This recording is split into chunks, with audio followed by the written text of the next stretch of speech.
Tales for Dark Nights.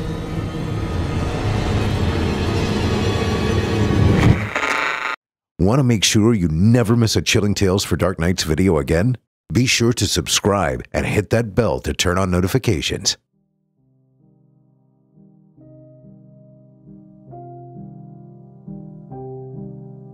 Certain houses, like certain persons, manage somehow to proclaim at once their character for evil.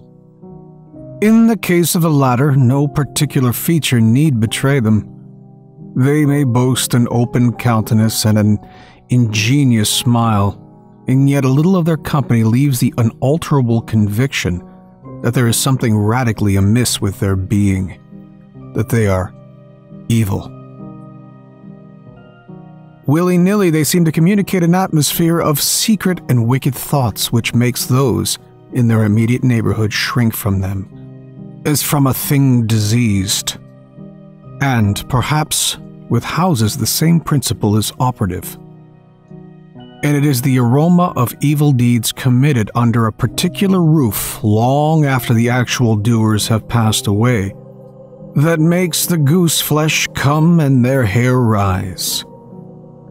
Something of the original passion of the evildoer and of the horror felt by its victim enter the heart of the innocent watcher, and he becomes suddenly conscious of tingling nerves, creeping skin, and a chilling of the blood.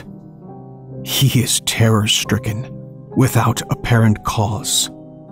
There was manifestly nothing in the external appearance of this particular house to bear out the tales of the horror that was said to reign within.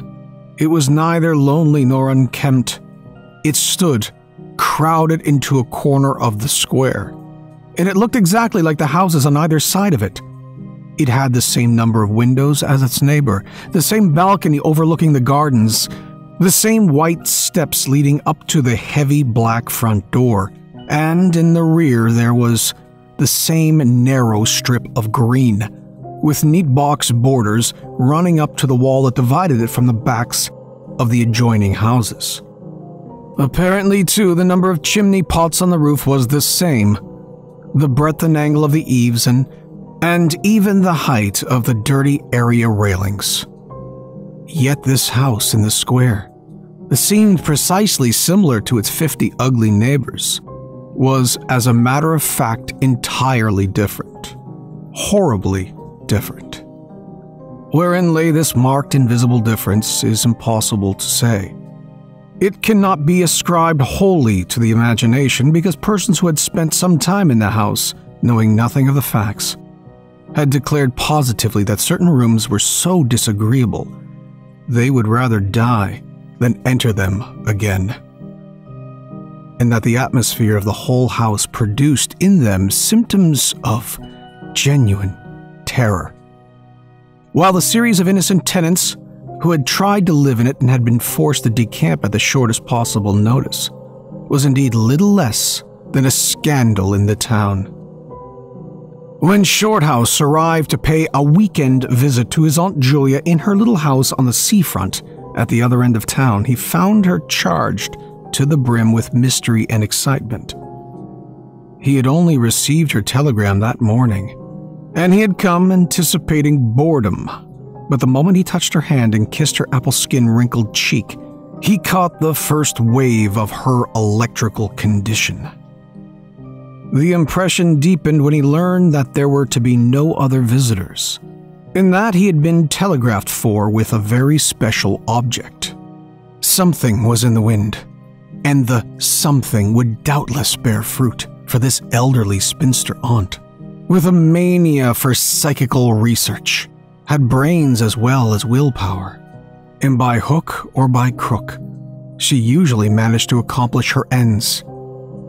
The revelation was made soon after tea when she sidled up close to him as they paced slowly along the seafront in the dusk. "I've got the keys," she announced it in a delighted yet half-awesome voice. "Got them till Monday." "The keys of the bathing machine, or?" he asked innocently. Looking from the sea to the town, Nothing brought her so quickly to the point as feigning stupidity. "Neither," she whispered. "I've got the keys of the haunted house in the square. I'm going there, tonight." Shorthouse was conscious of the slightest possible tremor down his back. He dropped his teasing tone. Something in her voice and manner thrilled him. She was in earnest. "But you can't go alone," he began. "That's why I wired for you," she said with decision.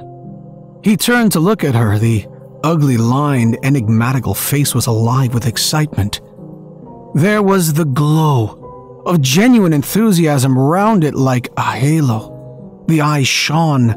He caught another wave of her excitement, and a second tremor, more marked than the first, accompanied it.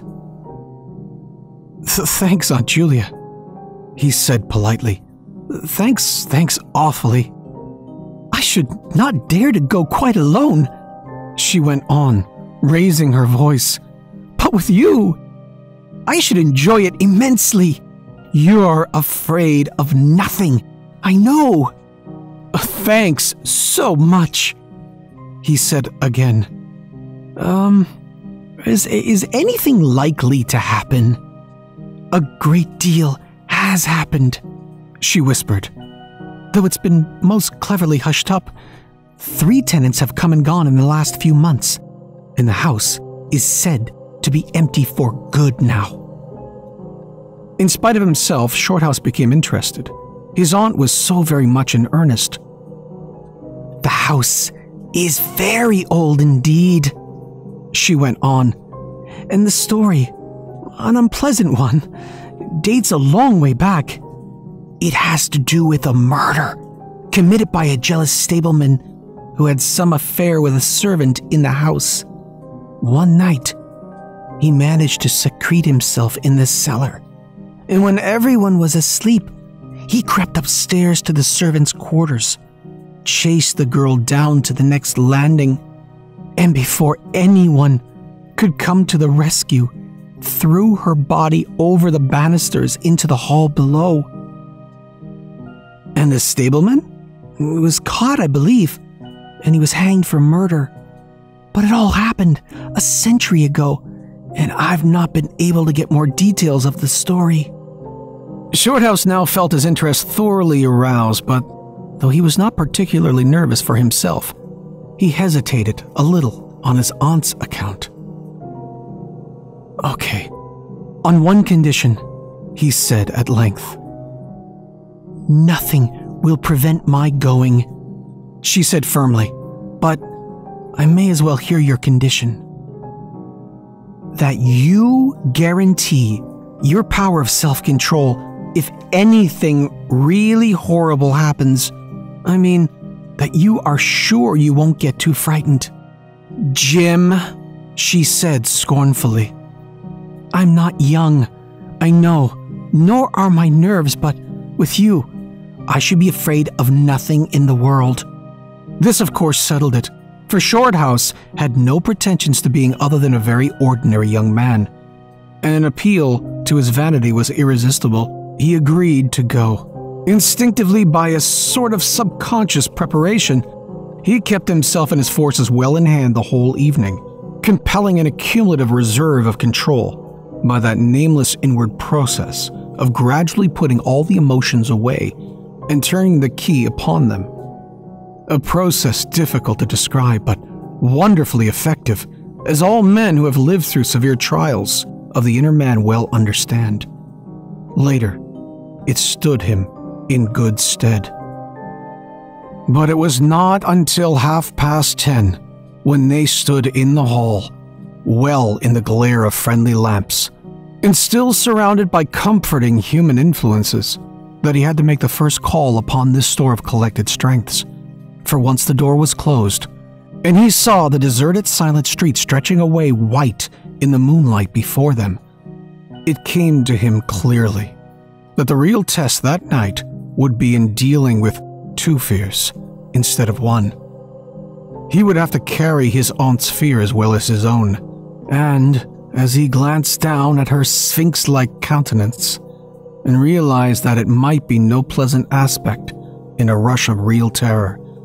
He felt satisfied with only one thing in the whole adventure: that he had confidence in his own will and power to stand against any shock that might come. Slowly, they walked along the empty streets of the town. A bright autumn moon silvered the roofs, casting deep shadows. There was no breath of wind, and the trees in the formal gardens by the seafront watched them silently as they passed along. To his aunt's occasional remarks, Shorthouse made no reply, realizing she was simply surrounding herself with mental buffers, saying ordinary things to prevent herself from thinking extraordinary things. Few windows showed lights, and from scarcely a single chimney came smoke or sparks. Shorthouse had already begun to notice everything, even the smallest details. Presently they stopped at the street corner and looked up at the name on the side of the house, full in the moonlight. And with one accord, but without remark, turned into the square and crossed over to the side of it that lay in shadow. "The number of the house is 13, whispered a voice at his side, and neither of them made the obvious reference, but passed across the broad sheet of moonlight and began to march up the pavement in silence. It was about halfway up the square that Shorthouse felt an arm slip quietly, but significantly into his own, and knew then that their adventure had begun in earnest, in that his companion was already yielding imperceptibility to the influences against them. She needed support. A few minutes later, they stopped before a tall, narrow house that rose before them in the night, ugly in shape, and painted a dingy white. Shutterless windows without blinds stared upon them, shining here and there in the moonlight. There were weather streaks in the wall and cracks in the paint, and the balcony bulged out from the first floor a little unnaturally. But beyond this generally forlorn appearance of an unoccupied house, there was nothing at first sight to single out this particular mansion, for the evil character it had most certainly acquired.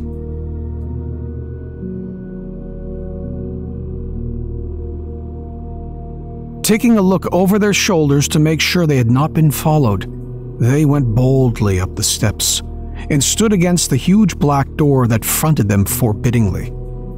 But the first wave of nervousness was now upon them, and Shorthouse fumbled a long time with the keys before he could fit it into the lock at all.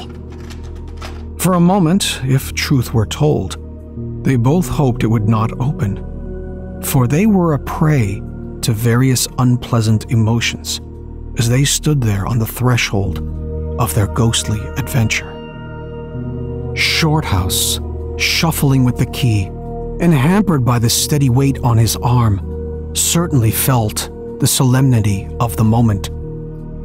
It was as if the whole world, for all experience seemed at that instant concentrated in his own consciousness, were listening to the grating noise of that key. A stray puff of wind wandering down the empty street woke a momentary rustling in the trees behind them, but otherwise, this rattling of the key was the only sound audible. And at last it turned in the lock, and the heavy door swung open and revealed a yawning gulf of darkness beyond. With a last glance of the moonlit square, they passed quickly in, and the door slammed behind them with a roar that echoed prodigiously through empty halls and passages.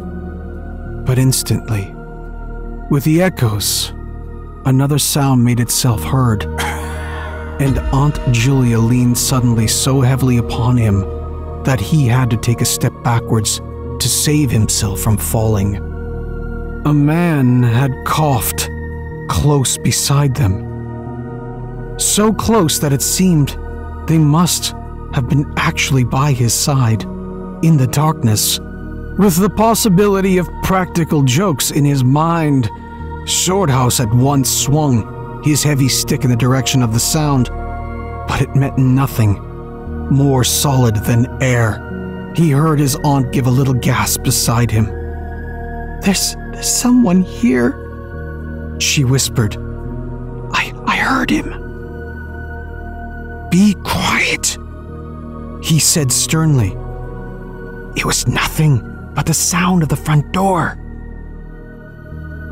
Get a light, quick, she added, as her nephew, fumbling with a box of matches, opened it upside down and let them fall all with a rattle onto the stone floor. The sound, however, was not repeated, and there was no evidence of retreating footsteps. In another minute, they had a candle burning, using an empty end of a cigar case as a holder. And when the first flare had died down, he held the impromptu lamp aloft and surveyed the scene. And it was dreary enough in all conscience, for there is nothing more desolate in all the abodes of men than an unfurnished house dimly lit, silent, and forsaken, and yet tenanted by rumor with the memories of evil and violent histories. They were standing in a wide hallway.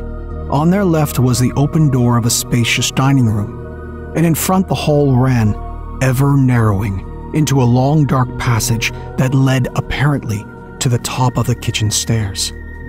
The broad, uncarpeted staircase rose in a sweep before them, everywhere draped in shadows, except for a single spot, about halfway up, where the moonlight came in through the window and fell on a bright patch on the boards.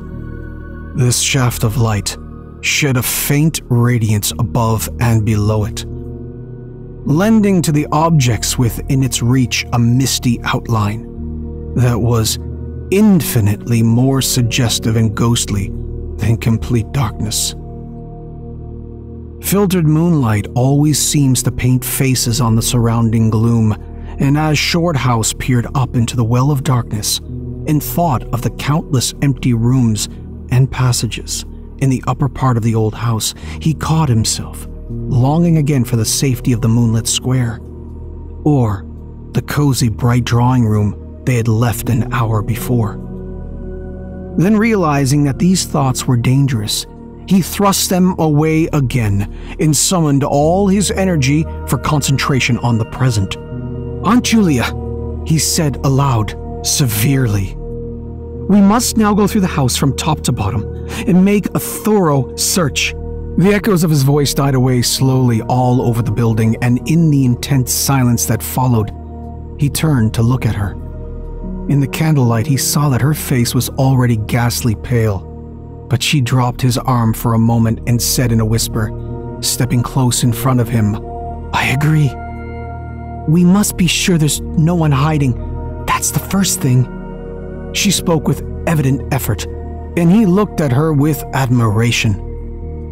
"You feel quite sure of yourself? It's not too late."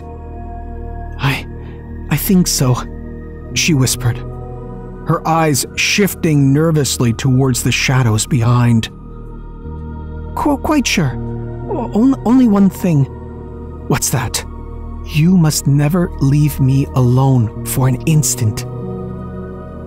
As long as you understand that any sound or appearance must be investigated at once. For to hesitate means to admit fear, and that is fatal." "Okay, agreed," she said, a little shakily. After a moment's hesitation, I'll try." Arm in arm, Shorthouse holding the dripping candle and the stick, while his aunt carried the cloak over her shoulders, figures of utter comedy to all but themselves, they began a systematic search. Stealthily walking on tiptoe and shading the candle lest it should betray their presence through the shutterless windows, they went first into the big dining room. There was not a stick of furniture to be seen. Bare walls, ugly mantelpieces, and empty grates stared at them.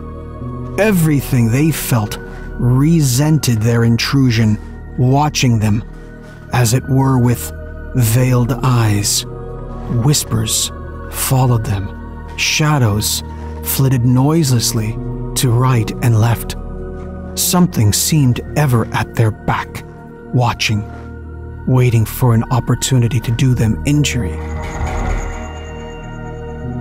There was an inevitable sense that operations which went on when the room was empty had been temporarily suspended, till they were well out of the way again.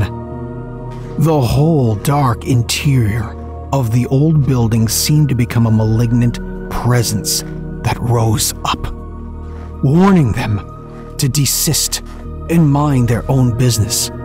Every moment the strain on the nerves increased.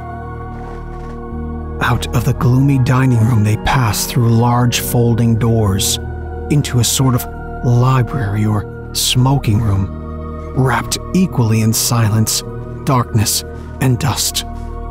And from this they regained the hall near the top of the back stairs. Here, a pitch-black tunnel opened before them in the lower regions, and, if it must be confessed, they hesitated, but only for a minute. With the worst of the night still to come, it was essential to turn from nothing. Aunt Julia stumbled at the top step of the dark descent, ill-lit by the flickering candle, and even Shorthouse felt at least half the decision go out of his legs. "Come on," he said peremptorily, and his voice ran on and lost itself in the dark, empty spaces below. "I'm coming," she faltered, catching his arm with unnecessary violence. They went a little unsteadily down the stone steps, a cold, damp air meeting them in the face, close and malodorous. The kitchen, into which the stairs led along a narrow passage, was large, with a lofty ceiling. Several doors opened out of it, some into cupboards with empty jars still standing on the shelves, and others into horrible little ghostly back offices, each colder and less inviting than the last. Black beetles scurried across the floor, and once, when they knocked against a deal table standing in a corner, something about the size of a cat jumped down with a rush and fled, scampering across the stone floor into the darkness. Everywhere there was a sense of recent occupation, an impression of sadness and gloom. Leaving the main kitchen, they next went towards the scullery. The door was standing ajar, and as they pushed it open to its full extent, Aunt Julia uttered a piercing scream, which she instantly tried to stifle by placing her hand over her mouth. For a second, Shorthouse stood stock still, catching his breath. He felt as if his spine had suddenly become hollow and someone had filled it with particles of ice. Facing them, directly in their way, between the doorposts, stood the figure of a woman. She had disheveled hair and wildly staring eyes, and her face was terrified and white as death. "It's only the beastly jumping candlelight," he said quickly, in a voice that sounded like someone else's and was only under half control. "Come on, Aunt. There's nothing there. There's nothing there." He dragged her forward. With a clattering of feet and a great appearance of boldness, they went on. But over his body the skin moved as if crawling ants covered it, and he knew, by the weight on his arm, that he was supplying the force of locomotion for the two. The scullery was cold, bare, and empty, more like a large prison cell than anything else. They went round it, tried the door into the yard and the windows, but found them all fastened securely. His aunt moved beside him like a person in a dream. Her eyes were tightly shut, and she seemed merely to follow the pressure of his arm. Her courage filled him with amazement. At the same time, he noticed that a certain odd change had come over her face, a change which somehow evaded his power of analysis. There's nothing here, Auntie," he repeated aloud quickly. Let's go upstairs. Let's see the rest of the house. Then we'll choose a room to wait up in." She followed him obediently, keeping close to his side, and they locked the kitchen door behind them. It was a relief to get up again. In the hall there was more light than before, for the moon had traveled a little further down than the stairs. Cautiously, they began to go up into the dark vault of the upper house, the boards creaking under their weight. On the first floor, they found the large double drawing rooms, a search of which revealed nothing. Here also was no sign of furniture or recent occupancy, nothing but dust and neglect and shadows. They opened the big folding doors between front and back drawing rooms, and then came out again to the landing and went on upstairs. They had not gone up more than a dozen steps when they both simultaneously stopped to listen. Looking into each other's eyes, with a new apprehension across the flickering candle flame, from the room they had left hardly 10 seconds before came the sound of doors quietly closing. It was beyond all question. They heard the booming noise that accompanies the shutting of heavy doors, followed by the sharp catching of a latch. "We must go back and see," said Shorthouse briefly, in a low tone, and turning to go downstairs again. Somehow, she managed to drag after him, her feet catching in her dress, her face livid. When they entered the front drawing room, it was plain that the folding doors had been closed half a minute before. Without hesitation, Shorthouse opened them. He almost expected to see someone facing him in the back room, but only darkness and cold air met him. They went through both rooms, finding nothing unusual. They tried in every way to make the doors close of themselves, but there was not enough wind, even to set the candle flame flickering. The doors would not move without a strong pressure. All was silent as the grave. Undeniably, the rooms were utterly empty, and the house utterly still. "It's beginning," whispered a voice at his elbow, which he hardly recognized as his aunt's. He nodded acquiescence, taking out his watch to note the time. It was 15 minutes before midnight. He made the entry of exactly what had occurred in his notebook, setting the candle in its case upon the floor in order to do so. It took a moment or two to balance it safely against the wall. Aunt Julia always declared that at this moment, she was not actually watching him, but had turned her head towards the inner room, where she fancied she heard something moving. But, at any rate, both positively agreed that there came a sound of rushing feet, heavy and very swift. And the next instant, the candle was out. But to Shorthouse himself had come more than this, and he has always thanked his fortunate stars that it came to him alone, and not to his aunt too. For as he rose from the stooping position of balancing the candle, and before it was actually extinguished, a face thrust itself forward, so close to his own that he could almost have touched it with his lips. It was a face working with passion, a man's face, dark, with thick features, and angry, savage eyes. It belonged to a common man, and it was evil in its ordinary normal expression, no doubt. But as he saw it, alive, with intense, aggressive emotion, it was a malignant and terrible human countenance. There was no movement of the air, nothing but the sound of rushing feet stockinged or muffled feet, the apparition of the face, and the almost simultaneous extinguishing of the candle. In spite of himself, Shorthouse uttered a little cry. What the? Nearly losing his balance as his aunt clung to him with her whole weight in one moment of real, uncontrollable terror. She made no sound, but simply seized him bodily.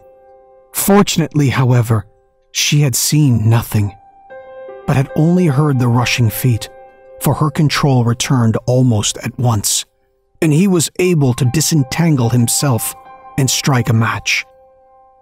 The shadows ran away on all sides before the glare, and his aunt stooped down and groped for the cigar case with the precious candle. Then they discovered that the candle had not been blown out at all. It had been crushed out. The wick was pressed down into the wax, which was flattened as if by some smooth, heavy instrument. How his companion so quickly overcame her terror, Shorthouse never properly understood. But his admiration for her self-control increased tenfold, and at the same time served to feed his own dying flame, for which he was undeniably grateful. Equally inexplicable to him was the evidence of a physical force they had just witnessed. He at once suppressed the memory of stories he had heard of physical mediums and their dangerous phenomena. For, if these were true, and either his aunt or himself was unwittingly a physical medium, it meant that they were simply aiding to the focus the forces of a haunted house already charged to the brim. It was like walking with unprotected lamps among uncovered stores of gunpowder. So with as little reflection as possible, he simply relit the candle and went up to the next floor. The arm in his trembled, it is true, and his own tread was often uncertain. But they went on with thoroughness, and after a search revealing nothing, they climbed the last flight of stairs to the top floor of all. Here they found a perfect nest of small servants' rooms, with broken pieces of furniture, dirty cane-bottomed chairs, chests of drawers, cracked mirrors, and decrepit bedsteads. The rooms had low sloping ceilings, already hung here and there with cobwebs, small windows, and badly plastered walls. A depressing and dismal region which they were glad to leave behind. It was on the stroke of midnight when they entered a small room on the third floor, close to the top of the stairs, and arranged to make themselves comfortable for the remainder of their adventure. It was absolutely bare, and was said to be the room, then used as a clothes closet, into which the infuriated groom had chased his victim and finally caught her. Outside, across the narrow landing, began the stairs leading up to the floor above, and the servants' quarters where they had just searched.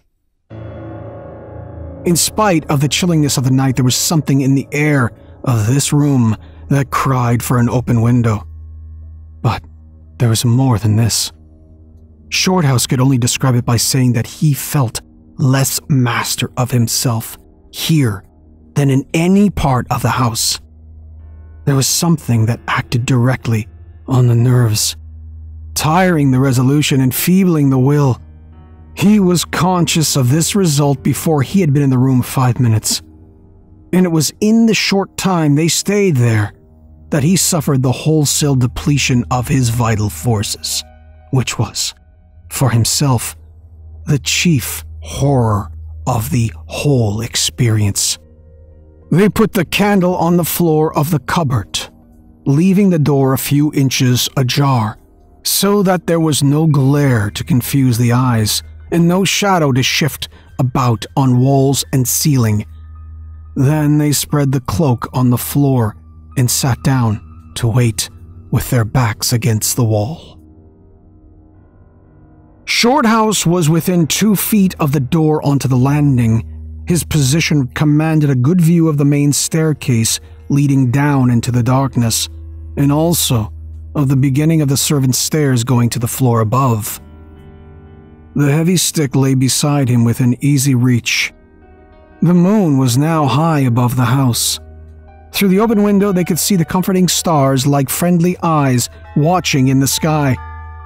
One by one, the clocks of the town struck midnight, and when the sounds died away, the deep silence of a windless night fell again over everything. Only the boom of the sea, far away and lugubrious, filled the air with hollow murmurs.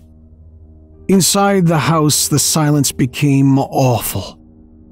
Awful, he thought, because any minute now, it might be broken by sounds portending terror.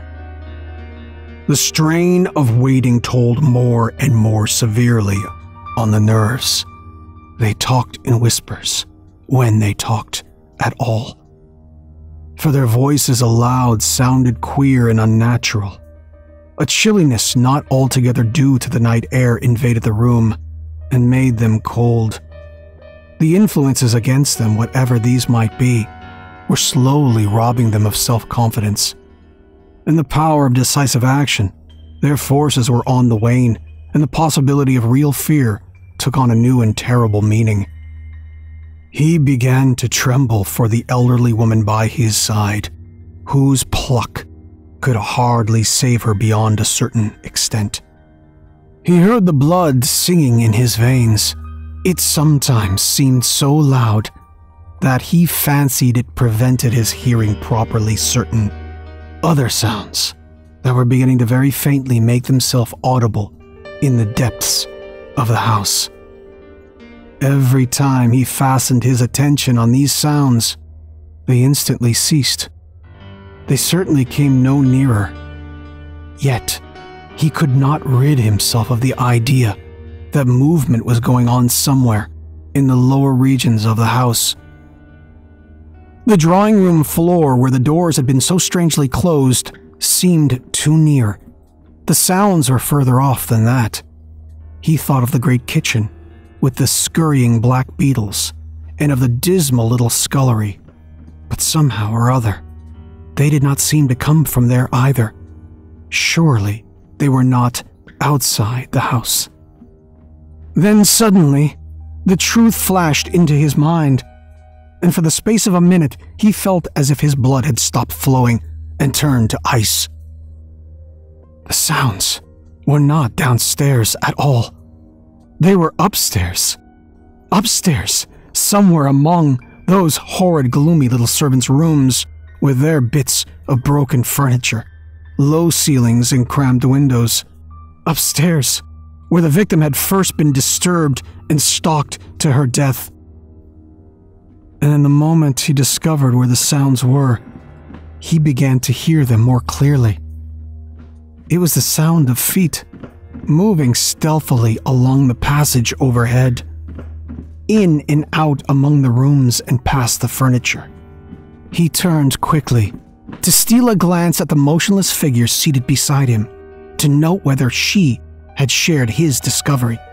The faint candlelight coming through the crack in the cupboard door threw her strongly marked face into vivid relief against the white of the wall. But it was something else that made him catch his breath and stare again. An extraordinary something had come into her face and seemed to spread over her features like a mask. It smoothed out the deep lines and drew the skin everywhere a little tighter so that the wrinkles disappeared.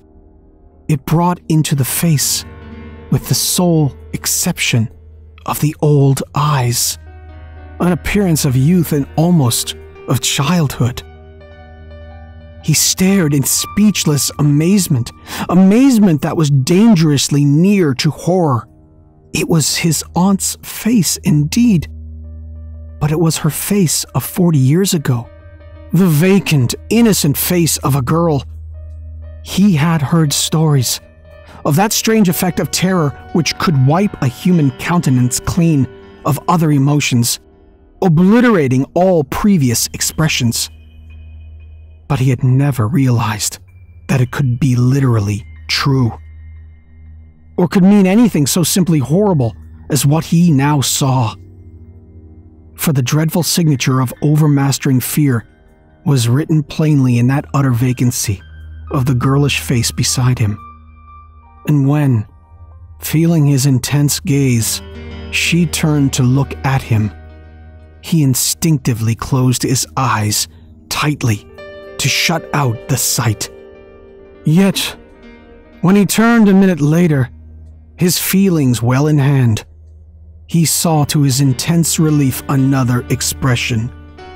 His aunt was smiling, and though the face was deathly white, the awful veil had lifted, and the normal look was returning. "Anything wrong?" was all he could think of to say at the moment, and the answer was eloquent, coming from such a woman. I feel cold and a little frightened," she whispered. He offered to close the windows, but she seized hold of him and begged him not to leave her side even for an instant. It's upstairs. I know," she whispered with an odd laugh, "but I can't possibly go up." But Shorthouse thought otherwise, knowing that in action lay their best hope of self-control. He took out the brandy flask and poured out a glass of neat spirit, stiff enough to help anybody over anything. She swallowed it with a little shiver. His only idea now was to get out of the house before her collapse became inevitable. But this could not safely be done by turning tail and running from the enemy. Inaction was no longer possible. Every minute he was growing less master of himself and desperate. Aggressive measures were imperative without further delay. Moreover, the action must be taken towards the enemy, not away from it. The climax, if necessary and unavoidable, would have to be faced boldly. He could do it now, but in 10 minutes he might not have the force left to act for himself, much less for both. Upstairs, the sounds were meanwhile becoming louder and closer, accompanied by occasional creaking of the boards. Something was moving stealthily about, stumbling now and then awkwardly against the furniture. Waiting a few moments to allow the tremendous dose of spirits to produce its effect, and knowing this would last but a short time under the circumstances, Shorthouse then quietly got on his feet, saying in a determined voice, "Now, Aunt Julia, we'll go upstairs and find out what all this noise is about. You must come too. It's what we agreed." He picked up his stick and went to the cupboard for the candle. A limp form rose shakily beside him, breathing hard, and he heard a voice say very faintly something about being ready to come. The woman's courage amazed him. It was so much greater than his own, and as they advanced, holding aloft the dripping candle, some subtle force exhaled from this trembling white-faced old woman at his side. That was the true source of his inspiration. It held something really great that shamed him, and gave him the support without which he would have proved far less equal to the occasion. They crossed the dark landing, avoiding with their eyes the deep black space over the banisters. Then they began to mount the narrow staircase to meet the sounds, which minute by minute grew louder and nearer.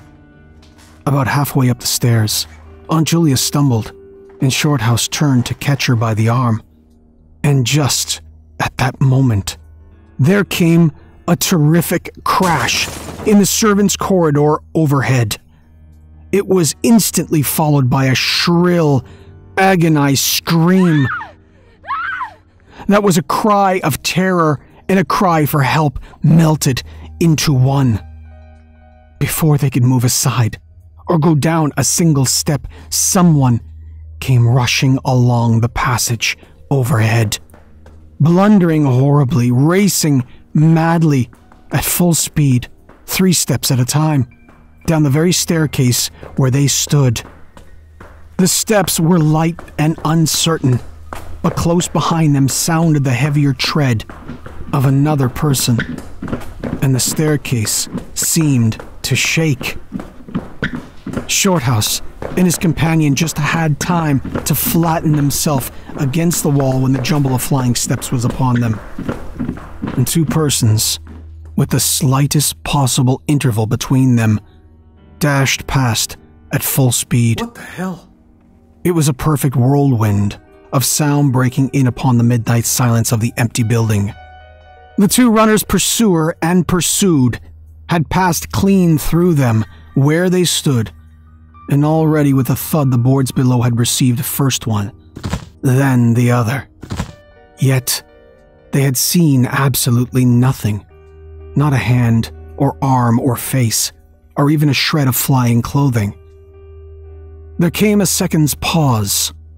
Then the first one, the lighter of the 2, obviously the pursued one, ran with uncertain footsteps into the little room which Shorthouse and his aunt had just left.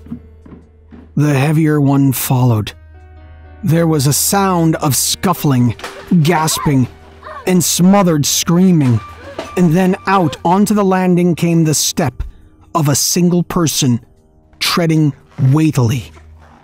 A dead silence followed for the space of a half a minute, and then was heard a rushing sound through the air. It was followed by a dull crashing thud in the depths of the house below, on the stone floor of the hall. Utter silence reigned after. Nothing moved. The flame of the candle was steady. It had been steady the whole time, and the air had been undisturbed by any movement whatsoever. Palsied with terror, Aunt Julia, without waiting for her companion, began fumbling her way downstairs. She was crying gently to herself, and when Shorthouse put his arm around her and half carried her, he felt that she was like a trembling leaf. He went into the little room and picked up the cloak from the floor, and arm in arm, walking very slowly, without speaking a word or looking once behind them, they marched down the 3 flights into the hall. In the hall they saw nothing, but the whole way down the stairs they were conscious that someone had followed them step by step. When they went faster, it was left behind, and when they went more slowly, it caught up. But never once did they look behind to see, and at each turning of the staircase, they lowered their eyes for fear of the following horror they might see upon the stairs above. With trembling hands, Shorthouse opened the front door, and they walked out into the moonlight and drew a deep breath of the cool night air blowing in from the sea.